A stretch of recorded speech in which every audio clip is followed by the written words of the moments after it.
सबका जीवन एक ही बात को खोज रहा है, कैसे दुख मिटे, कैसे आनंद उपलब्ध हो। एक ही तलाश और एक ही प्यास। वो वृक्ष भी अगर उठ रहा है जमीन से आकाश की तरफ तो इसी तलाश में। अगर पक्षी उड़ रहे हैं और पशु चल रहे हैं और आदमी जी रहा है, तलाश वही। एक पत्थर भी अगर अस्तित्व में है तो उसकी भी भीतरी खोज आनंद की है। ख्याल में ले लेना कि खोज क्या रहे हो। बहुत लोग परमात्मा को खोजने निकल पड़ते, लेकिन परमात्मा की खोज मुश्किल है। मुश्किल इसलिए है कि परमात्मा के संबंध में कोई भी तो भीतर गहरी प्यास नहीं। अपनी प्यास को पकड़ के चलें, एक दिन शायद वही प्यास परमात्मा की प्यास बन जाए, लेकिन अभी नहीं। अभी तो आप ठीक से समझ लें कि आपकी तलाश आनंद की तलाश है। शायद ये खोज आगे बढ़े और ये छोटी सी गंगोत्री से निकली गंगा आनंद की तलाश में चले, और धीरे धीरे जैसे जैसे खोज गहरी हो वैसे वैसे पता चले कि आनंद तो परमात्मा का ही एक नाम है। और शायद पता चले कि आनंद तो परमात्मा का ही एक गुण है। और शायद पता चले कि हमारी खोज सिर्फ आनंद की नहीं, कुछ और ज्यादा की। लेकिन प्रारंभिक खोज आनंद की है, परमात्मा की नहीं। कुछ लोग पहले से ही परमात्मा की बात में पड़ जाते हैं तो कठिनाई हो जाती। बीज बिना हुए वृक्ष होने की कोशिश शुरू हो जाती, फिर अड़चन होती, फिर दौड़ धूप बहुत होती, परिणाम कुछ भी नहीं आता। और जब परिणाम नहीं आता तो निराशा पकड़ती है, विषाद घेर लेता है। तो एक बात, आनंद की तलाश के लिए यहां आए, छोड़े परमात्मा को, जल्दी नहीं। आप आनंद की खोज पर यात्रा शुरू करें और अंत परमात्मा की उपलब्धि पर होगा। लेकिन शुरुआत परमात्मा से मत करें। पहली सीढ़ी से ही चढ़ना उचित है और काखागा से ही शुरुआत करनी ठीक है। आनंद सबकी समझ में आता है, फिर वो नास्तिक हो तो भी, फिर वो हिंदू हो या मुसलमान हो या ईसाई हो या जैन हो तो भी, ईश्वर को मानता हो न मानता हो, धर्म को आस्था रखता हो न रखता हो, कोई भी हो, आनंद की खोज सार्वभौम, उससे ही शुरू करें जो सबकी खोज। ये दुनिया में इतने धर्मों का विवाद ना हो, हिंदू और मुसलमान और ईसाई की लड़ाई ना हो, जैन और हिंदू के बीच कलह ना हो, अगर हम सार्वभौम खोज को स्वीकार करें। लेकिन हम ईश्वर की खोज से शुरुआत करते हैं और ईश्वर का हमें न कोई पता है और न ईश्वर को खोजने की कोई प्रबल आकांक्षा है, न हमें प्रयोजन है, तो शब्दों पर लड़ते। फिर जिस ईश्वर का हमें कोई पता नहीं उसकी हम अलग अलग शाब्दिक व्याख्याएं करते, फिर इन व्याख्याओं में विरोध होता, फिर मंदिर और मस्जिद और गुरुद्वारे खड़े होते और आदमी व्यर्थ ही परेशान होता है। आनंद से शुरू करें, फिर आपकी नास्तिक से भी कोई दुविधा नहीं है, द्वंद्व नहीं है। फिर हिंदू हो या मुसलमान हो, कुछ लेना देना नहीं, क्योंकि जब हम आनंद की खोज कर रहे हैं तो हम उस तत्व की खोज कर रहे हैं जो प्रत्येक प्राणी खोज रहा है, किसी का इंकार नहीं। और धीरे धीरे जैसे जैसे खोज गहरी होगी वैसे वैसे पता चलेगा कि आनंद की खोज अंत में परमात्मा की खोज बन जाए। याद रखें, आनंद खोजना चाहते हैं, त्यागेंगे क्या, चुकाएंगे क्या, किस चीज से आनंद की खोज करना चाहते हैं? आपके पास क्या है जो आप देंगे? अगर आदमी एक कदम भी चलता है तो उसे वो जमीन छोड़ देनी पड़ती है जिस पर खड़ा था, तो ही आगे बढ़ पाता। इस जगत में कोई गति नहीं है अगर हम कुछ छोड़ने को राजी ना हो। त्याग के बिना एक कदम भी नहीं उठता। अगर हाथ में मिट्टी पत्थर कंकड़ भरे हुए हैं और हीरे जवाहरात चाहिए तो छोड़ देने पड़ेंगे। कम से कम हाथ खाली करना पड़ेगा, व्यर्थ को हटा देना पड़ेगा ताकि सार्थक उतर सके। क्या है आपके पास? आप डर मत जाना। न तो मैं कहूंगा कि आप धन छोड़ दें, क्योंकि वो आपके पास है नहीं, किसी के पास नहीं है। इस दुनिया में बड़े से बड़ा धनी भी दरिद्र ही होता है, वो है ही नहीं किसी के पास। दो तरह के दरिद्र होते हैं, एक गरीब दरिद्र होते हैं, एक अमीर दरिद्र होते हैं, बाकी दरिद्र ही होते हैं। अभी तक मैंने अमीर आदमी नहीं देखा। पैसे वाले बहुत दिखाई पड़ते पर अमीर नहीं। वे भी पकड़ने की दौड़ में उतने ही हैं जितना गरीब से गरीब आदमी। जैसा भिखमंगा अपने हाथ में जो उसे मिल गया उसे पकड़े हुए, वैसा बड़े से बड़ी तिजोरी जिसके पास है वो भी उतने ही जोर से पकड़े हुए। वो पकड़ एक सी है तो गरीबी एक सी। तो आपके पास धन तो है नहीं, किसी के पास नहीं, इसलिए मैं नहीं कहता कि आप धन छोड़ देना। जो नहीं है उसे आप छोड़ेंगे भी कैसे। मैं आपसे नहीं कहता कि आप अपना जीवन दे देना, वो भी आपके पास नहीं है। जिसका आपको पता ही नहीं है वो आपके पास कैसे हो सकता है। और आप कप रहे हैं प्रतिपल मृत्यु के भय से। अगर आप जीवन ही होते तो आप मृत्यु से डरते क्यों? जीवन की तो कोई मृत्यु नहीं होती। जीवन तो मृत्यु बन कैसे सकता है?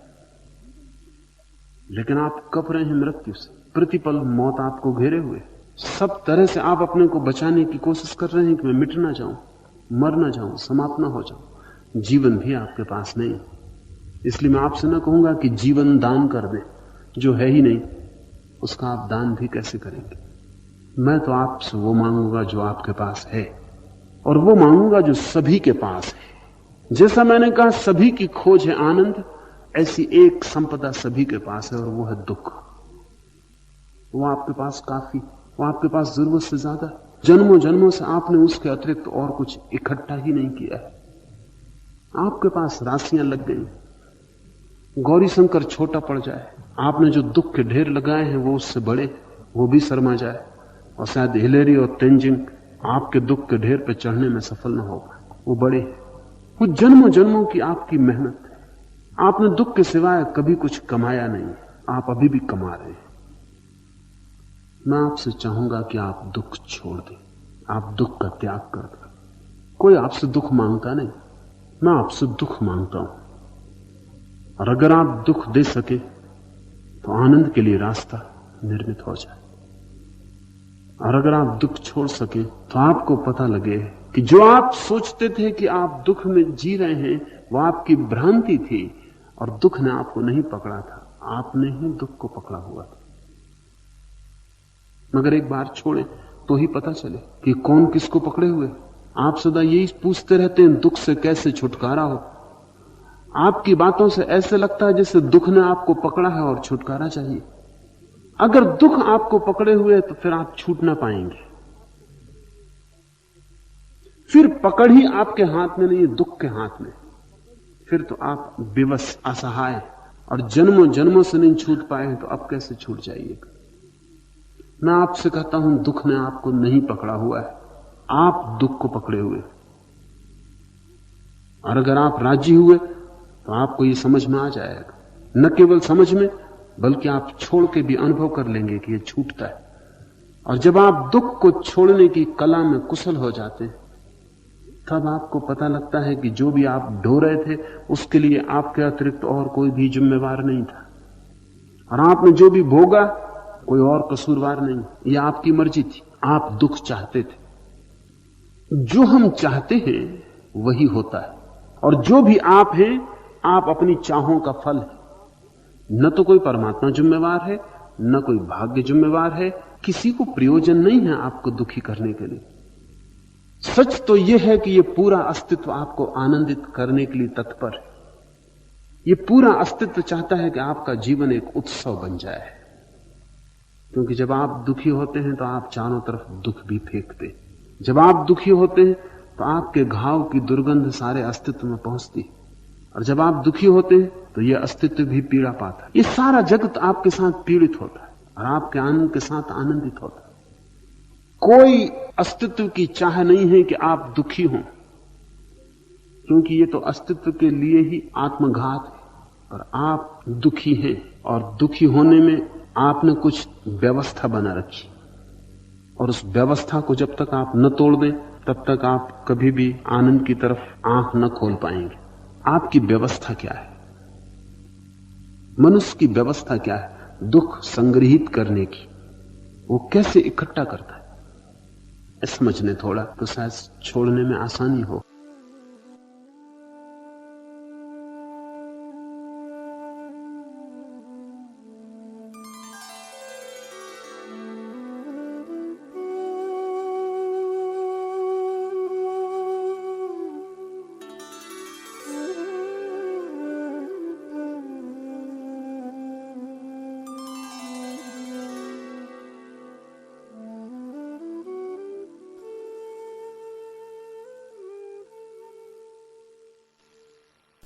भगवान, मैं विवाह करने ही वाली थी कि मेरा होने वाला पति लापता हो गया है।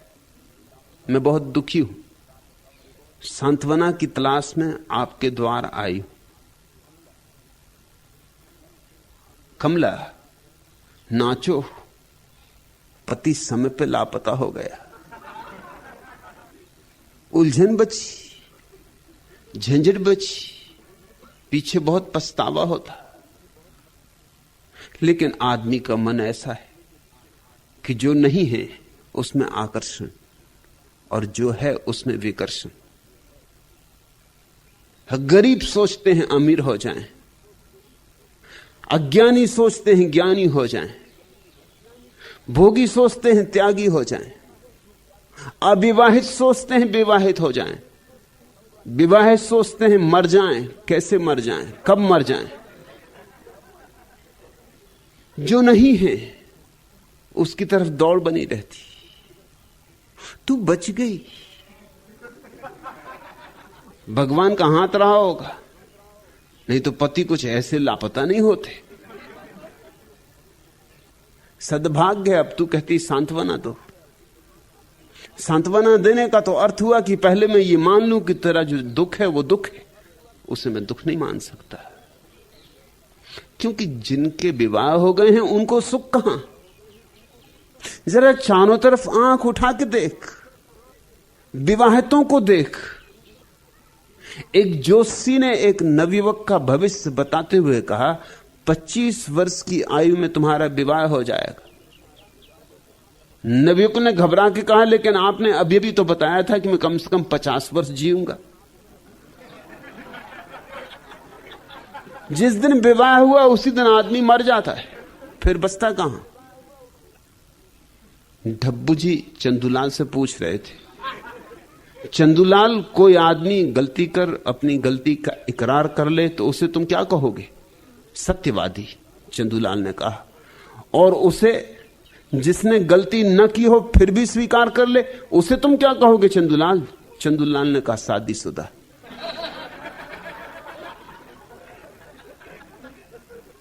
कमला, तू बची,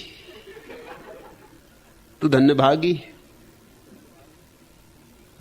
सुनिए, आपका जिगरी दोस्त शादी करने जा रहा है और जिस लड़की से उसकी शादी होने वाली है वह बिल्कुल घटिया है। पति महोदय चुपचाप अखबार पढ़ते रहे। आप भी अजीब हैं, उसका जीवन बर्बाद हो जाएगा और आप चुपचाप बैठे। पत्नी ने फिर कहा, फिर भी पति चुप्पी साधे रहे। पत्नी बौखला उठी, क्या आपका फर्ज नहीं बनता उसे समझाकर ऐसा करने से रोकें? मैं नहीं जाऊंगा। पति ने कहा, मुझे कौन समझाने आया था? तेरा पति जरूर बड़ा ज्ञानी रहा हो जो भाग गया। अब तू क्या पता लगा रही है उसका? कहीं इसी ख्याल से तू यहां नहीं आई कि अक्सर अनेक भागे हुए लोग यहां हैं? शायद भागा हुआ पति यहां मिल जाए, पहचानना मुश्किल होगा। दाढ़ी वाड़ी बढ़ा ली होगी, गैरिक वस्त्र पहन लिए होंगे। चौबे जी अपनी भारी भरकम पत्नी के पास बैठे हुए पूछ रहे थे, अच्छा ये बताओ कि आदमी का एकदम मर जाना बेहतर है या घुट घुट कर? मैं समझती हूं आज के तनावग्रस्त जीवन से छुटकारा पाने के लिए मनुष्य को एकदम मर जाना चाहिए। श्रीमती चौबे ने अपनी राय व्यक्त की। ठीक है, तो अपनी दूसरी टांग भी मुझ पर रख लो, कहते हुए चौबे जी सीधे सोफे पर लेट गए।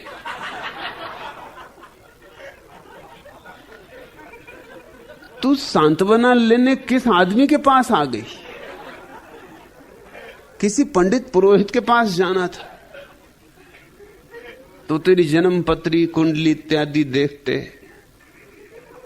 तुझे भरोसा बंधाते कि घबरा मत, पति पूरब गए हैं, लौट आएंगे, कि ज्यादा दूर नहीं निकल गए, अभी बंबई ही है, थोड़ी देर चेष्टा करेंगे फिल्म अभिनेता होने की, फिर जो पास के पैसे खर्च होते से घर आ जाएंगे, घबरा मत। कुछ विधि विधान बताते कि यज्ञ हवन करवा ले, कि सत्यनारायण की कथा करवा ले। तू भी कहां मेरे पास आ गई।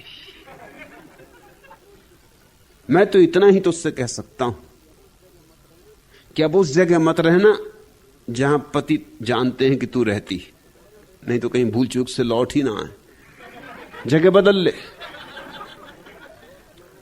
ताकि लौट भी आए तो तुझे ना पाए, और अगर कभी मिलना हो भी जाए तो जैसे वो लापता हो गए ऐसे तू भी लापता हो जाना। एक झंझट बची, एक व्यर्थ का उपद्रव बचा। उपद्रव में से जाके भी निकलना तो पड़ता ही है। निकलना मुश्किल होता जाता है क्योंकि जाल उलझता जाता है। पति अकेले तो नहीं आते, मुसीबतें अकेली तो नहीं आती, फिर बाल बच्चे आते। इसलिए तो कहा ज्ञानियों ने मुसीबतें अकेली नहीं आती। पति आए, फिर बाल बच्चे आए, फिर पति के रिश्तेदार हैं और सास और ससुर और न मालूम क्या क्या आएगा। फिर उस सब में से, जंगल में से निकलना मुश्किल हो जाएगा। पति तुझे बचा गए, अनुग्रह मान, धन्यवाद दे, जन्म जन्म का साथ होगा तेरा उनसे। इस बार कृपा कर गए। सांत्वना किस बात की? कुछ गंवाया थोड़ी तूने, कुछ पाया। चल इस बहाने यहां आ गई, ये भी कुछ कम है। कौन जाने इसी बहाने जीवन में क्रांति हो जाए। तू कहती है कि मैं बहुत दुखी हूं। तू सोचती है जो विवाहित हैं वे सुखी हैं। अपने आसपास जरा आंख खोल कर देखो। धन है तो लोग दुखी, धन नहीं है तो लोग दुखी, पद है तो लोग दुखी, पद नहीं है तो लोग दुखी, विवाहित हैं तो दुखी, अविवाहित हैं तो दुखी।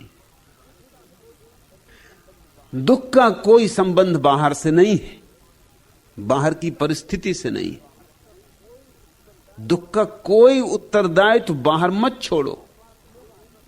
मेरे पास लोग आते हैं, कोई इसलिए दुखी है कि उनके बहुत बच्चे, कोई इसलिए दुखी कि उनके बच्चे नहीं।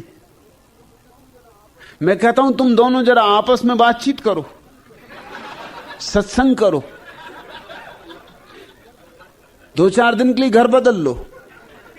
जिसके बच्चे तुम उसके घर जाकर रह जाओ और उसे तुम अपने घर रख दो।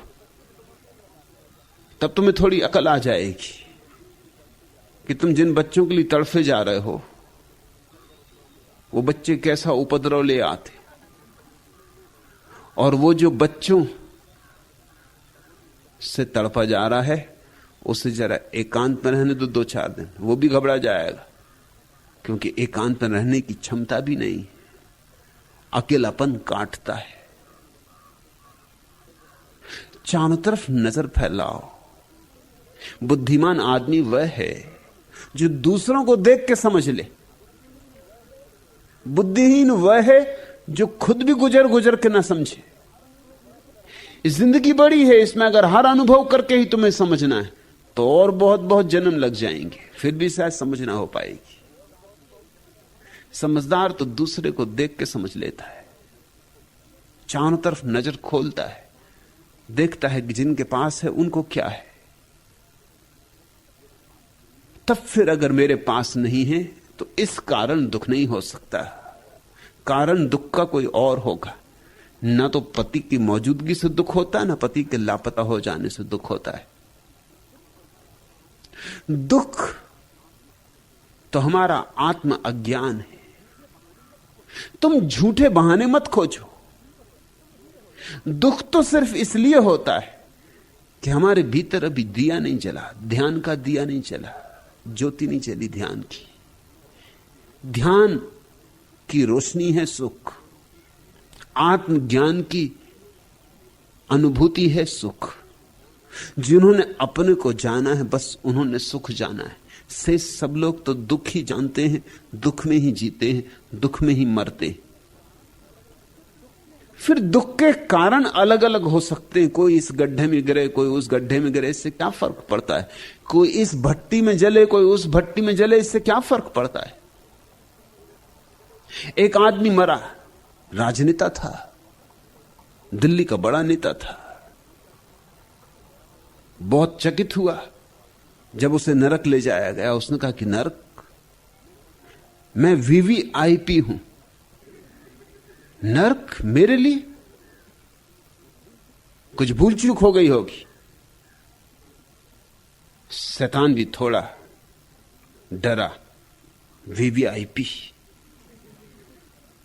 आदमी ताकतवर था, गांधी टोपी, अचकन, चूड़ीदार पजामा, बिल्कुल पक्का नेता था, कोई कमी नहीं थी।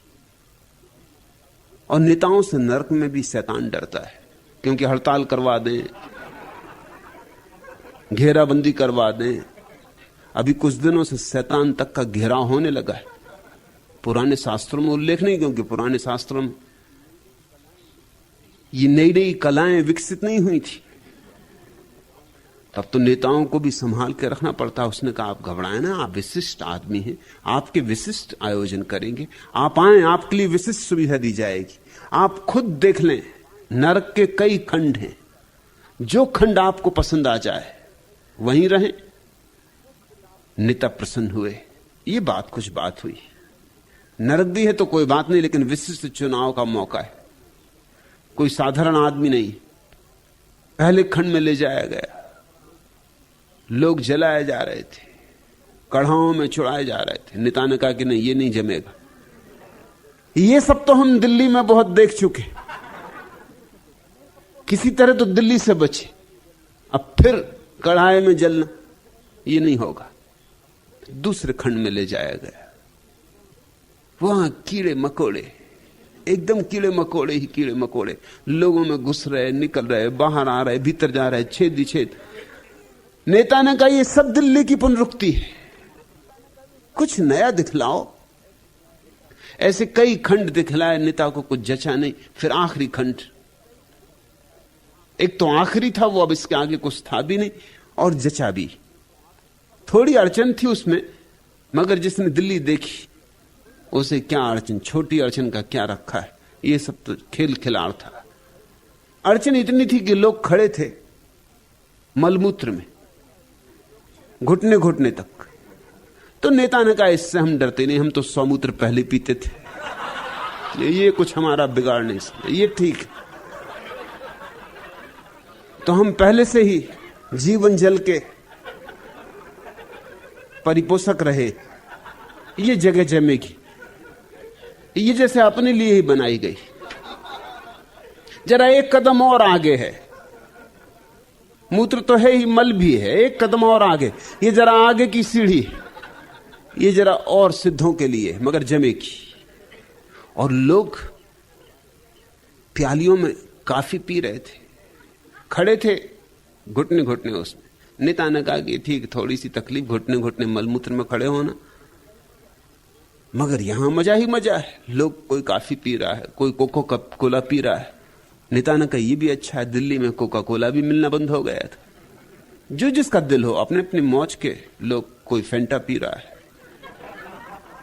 तरह तरह की चीजें पी जा रही हैं, लोग पी रहे हैं। बस एक ही अड़चन है कि घुटने घुटने तक। नेता ने कहा ये तो कोई अड़चन ही नहीं, ये तो सुख समझो, ये तो हमारे लिए स्वर्ग है। लेकिन बस थोड़ी देर में ही पता चल गया। जैसे ही नेता ने कोका कोला की बोतल हाथ में ली, बस 2-4 घूंट ही मार पाया था कि जोर की घंटी बजी और आज्ञा आई कि अब सब लोग शीर्षासन करें।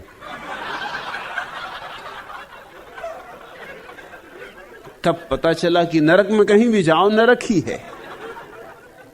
थोड़ी बहुत देर को कोका कोला भी कहीं कहीं मिलता है, मगर फिर घुटने तक खड़े होना तो ठीक था, मगर शीर्षासन करना, ऐसे नेता को शीर्षासन करना भी आता था। जिंदगी भर और किया ही क्या, सिर के बल खड़े रहे। लेकिन इस मलमूत्र में यहां लोगों ने अलग अलग नरक चुन लिए, बस इतना ही फर्क समझना। उनके नरकों की तस्वीरें अलग हैं, उनके तस्वीरों के रंग अलग हैं, मगर गहरे में नरक ही नरक है, दुख ही दुख है। अगर सुख चाहिए तो सिर्फ एक उपाय, सिर्फ एक, एकमात्र, और वह है स्वयं को जानना। जो नहीं स्वयं को जानता वह तो दुख उठाएगा। विवाहित हो तो विवाह से दुख उठाएगा, अविवाहित हो तो अविवाहित होने से दुख उठाएगा, गरीब हो तो गरीबी से दुख उठाएगा, अमीरी हो तो अमीरी से दुख उठाएगा। उसके भाग्य में दुख है, क्योंकि उसके भीतर सुख की किरण नहीं है।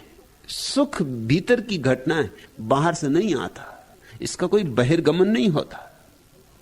तुम सुख को अर्जित नहीं कर सकते हो। सुख का कोई भी संबंध तुम्हारे पास क्या है इससे नहीं है, तुम क्या हो इससे है। और तब तुम्हें नरक में भी भेज दिया जाए तो भी तुम सुखी रहोगे, और ऐसे तुम स्वर्ग में भी चले जाए तो भी तुम दुखी रहोगे। तुम जरा सोचो, अगर तुम जैसे हो अभी, ऐसे के ऐसे, तुम्हें उठा के किसी चमत्कार से स्वर्ग में बिठा दिया जाए तो तुम क्या करोगे? तुम सोचते हो कुछ फर्क पड़ जाएगा? नहीं, जरा भी फर्क नहीं पड़ेगा। एक ईसाई पादरी मरा, स्वर्ग पहुंचा। पादरी था तो स्वर्ग पहुंचना ही था। सेंट पीटर ने दरवाजा खोला स्वर्ग का, और पादरी को स्वर्ग के भ्रमण के लिए और उपयोग के लिए एक फटियल सी पुरानी फोर्ड टी मॉडल कार दी। लेकिन फिर भी पादरी प्रसन्न हुआ कि कुछ भेंट तो दी। उसे कुछ पता नहीं था और क्या क्या चल रहा है यहां। और भी खुश हुआ जब उसने देखा कि उसी के पास से एक अयातुल्ला, एक मुसलमान मौलवी साइकिल पे ही चला जा रहा है। तो उसने कहा, अरे अब देखो फर्क मुसलमान होने का और ईसाई होने का। हम जा रहे हैं फोर्ड में, माना कि टी मॉडल है बाबा आदम के जमाने का, जिसमें ईश्वर ने आदम और हव्वा को बिठाल के स्वर्ग के बाहर निकाला था, मगर है तो आखिर कार तो कार ही है। और फिर जो समझदार हैं वो इसको ऐसा नहीं कहते, वो इसको कहते एंटीक। जो जानकार हैं वो इसकी बड़ी कद्र करते।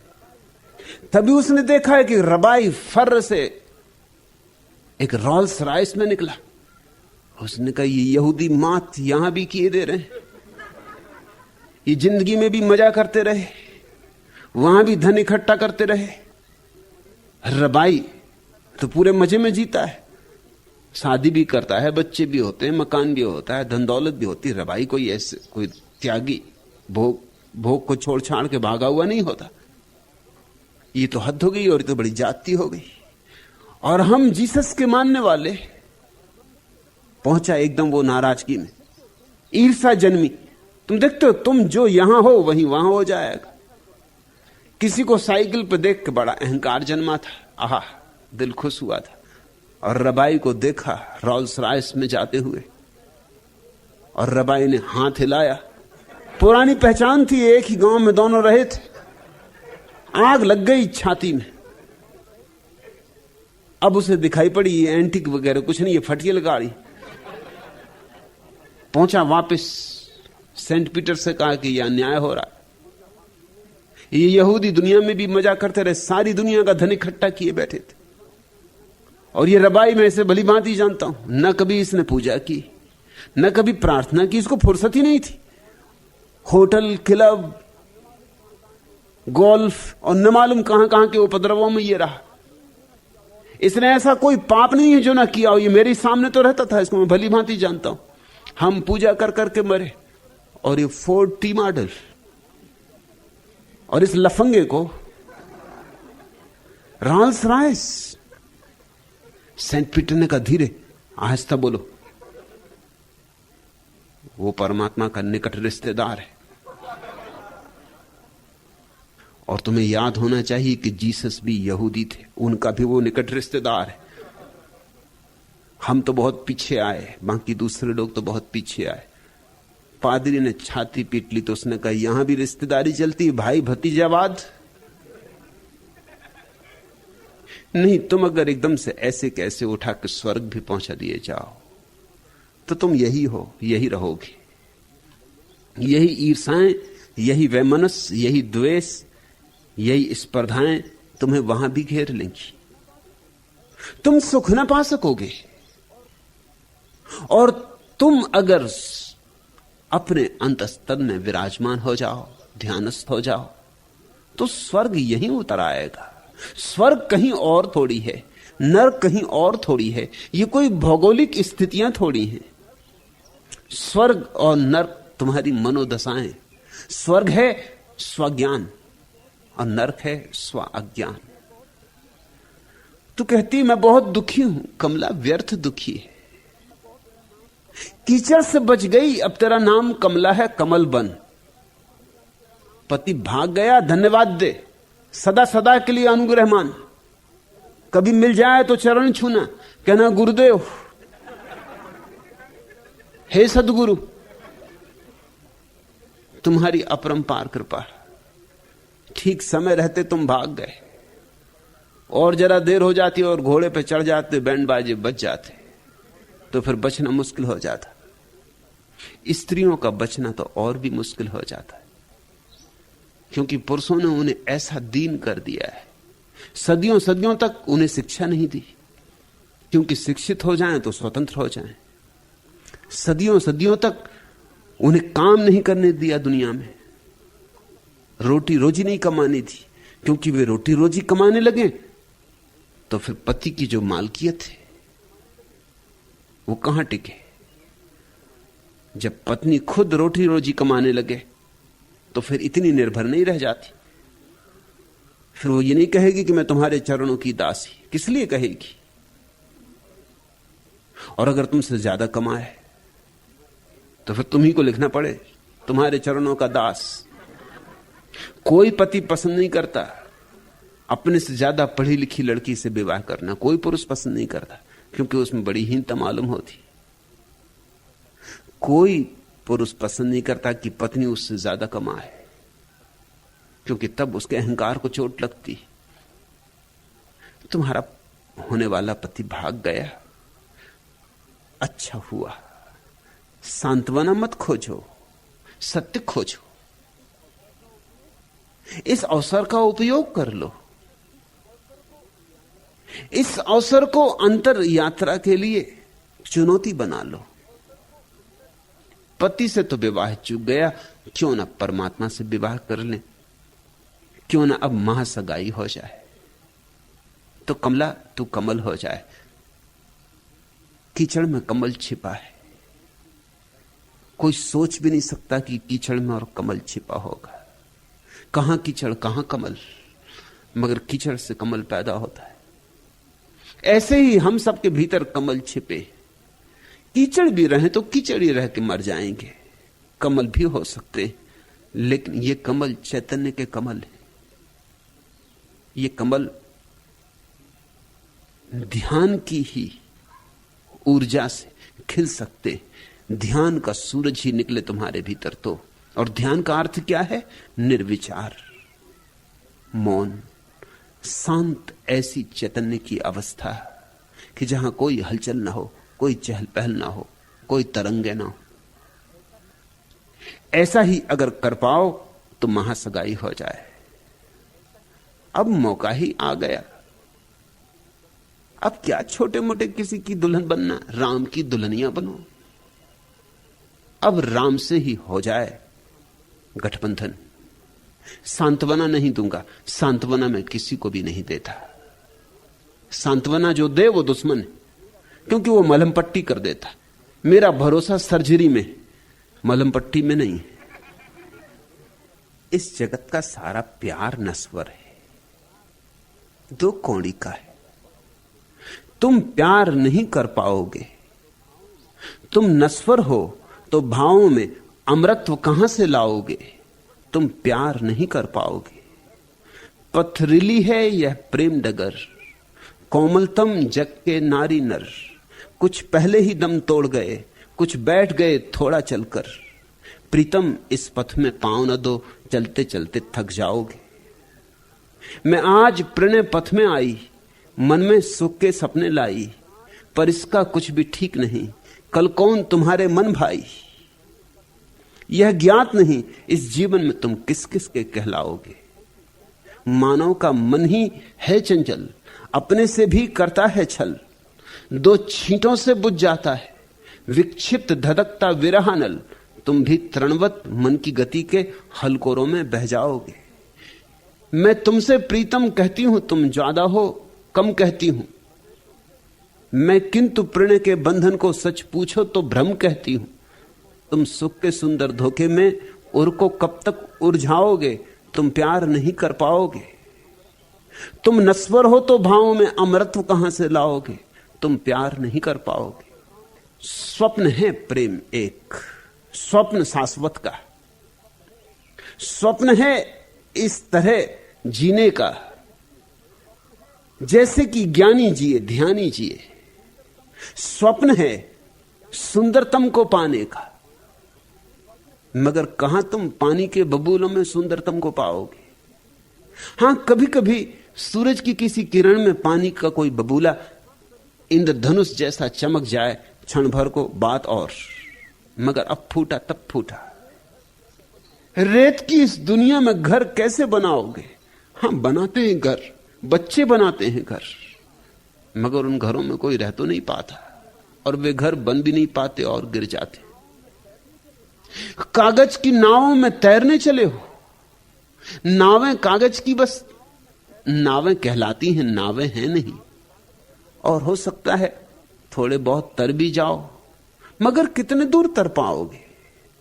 इस अथाह सागर में कागज की नावें काम ना देंगी। प्रेम जिसको तुम कहते हो कागज की नाव है, प्रार्थना की नाव पकड़ो। लेकिन तुझे चोट लगी, तेरे अहंकार को पीड़ा हुई, स्वाभाविक है, मैं समझता हूं। बड़ी प्रतीक्षा तूने की होगी, सहनाई बजती होगी, द्वार पर अतिथि इकट्ठे हुए होंगे, सहेलियों ने तुझे सजाया होगा, और फिर आया नहीं दूल्हा। फिर घोड़े की टापें सुनाई ही ना पड़ी, फिर खबर आई दूल्हे की जगह कि भाग गया है, लापता हो गया। तेरे मन पर सांप लौट गए होंगे, तो सारे स्वप्न धूल धूसरित हो गए होंगे। तुझे पीड़ा हुई है, लेकिन पीड़ा से ही तो कोई जागता है, पीड़ा ही तो चुनौती बनती है। इसे चुनौती समझ, इसे एक अवसर समझ, एक नई यात्रा का, एक नए संक्रमण का। ये बियाबान मेरे वास्ते बने होंगे, इनकी रौनक न बढ़ाऊं तो किधर जाऊंगा। सर्द रातों में चिलकती हुई धूपों के तले मैं न गाऊंगा तो मर जाऊंगा। बारहा मुझको सफर करना है, राह में आग बिछा दो तो भी तर जाऊंगा। तुमने जिस राह पर अपनी हो बनाई मंजिल, ताउम्र भूल से उस राह नहीं आऊंगा। चंद सांसों की सलामी में जिंदगी खो दूं, ऐसा सौदा तो मैं सांसों का ना कर पाऊंगा। कोई अपना तो नहीं रात के सायों के सिवा, काले सूरज को उजाले तो न दे पाऊंगा। तुमने छीनी है जो मुझसे वो सुनहरी किरणें, उनकी स्याही में बहुत गहरे उतर जाऊंगा। फिर न मैं लौट के उस गांव कभी आऊंगा। अब न मातम तेरे जाने का मैं मनाऊंगा। कसम लो तो हो गई बात, एक खेल से छुटकारा हुआ, समय रहते छुटकारा हुआ। चंद सांसों की सलामी में जिंदगी खो दूं, ऐसा सौदा तो मैं सांसों का ना कर पाऊंगा। फायदा भी क्या था, होता भी क्या, हो भी क्या जाता। धोखा खड़ा कर देते हैं हम लोगों को, आशाओं के सहारे पर जिलाए जाते हैं हम। छोटे बच्चों को कहते हैं बड़े हो जाओगे तब सुख मिलेगा, फिर वे बड़े हो जाते हैं तो कहते हैं विवाहित हो जाओगे तब सुख मिलेगा। फिर वे विवाहित हो जाते हैं तो कहते हैं जब तक बच्चे ना होंगे तब तक कैसे सुख। फिर बच्चे हो जाते तो कहते हैं बच्चों का विवाह इत्यादि करो तब सुख मिलेगा। और ऐसे ऐसे मौत आती, सुख नहीं आता। ऐसे हम टालते, ऐसे हम स्थगित करते। हम कहते हैं कल, और कल के हम बड़े सपने संजोते हैं। और आज नर्क में जीते। मैं तुमसे कहता हूं आज ही स्वर्ग है, अभी स्वर्ग है। कल पर मत टालो। और स्वर्ग में होने के लिए कोई भी बाह्य उपकरण आवश्यक नहीं है। तुम जहां हो, जैसे हो, वैसे ही अपने भीतर डुबकी मार लो, और तब फिर रेगिस्तान भी उद्यान हो जाते, और तब अंधेरी रातें सूरज की रोशनी से भर जाती, और तब कांटे फूलों में रूपांतरित हो जाते। ये बियाबान मेरे वास्ते बने होंगे, इनकी रौनक न बढ़ाऊं तो किधर जाऊंगा। सर्द रातों में चिलकती हुई धूपों के तले मैं न गाऊंगा तो मर जाऊंगा। फिर गीत उठने शुरू होते हैं रेगिस्तानों से भी, मरुधानों के, कांटों से भी, फूलों के, अंधेरी रातों से भी, सुनहली प्रभातों के। चुनौती स्वीकार करो, सांत्वना मत खोजो। सांत्वना कमजोरों और कायरों के लिए छोड़ो। जिनके पास थोड़ी आत्मा है वे जीवन की प्रत्येक स्थिति को चुनौती बना लेते। हर चुनौती सीढ़ी बन जाती प्रभु के मंदिर की।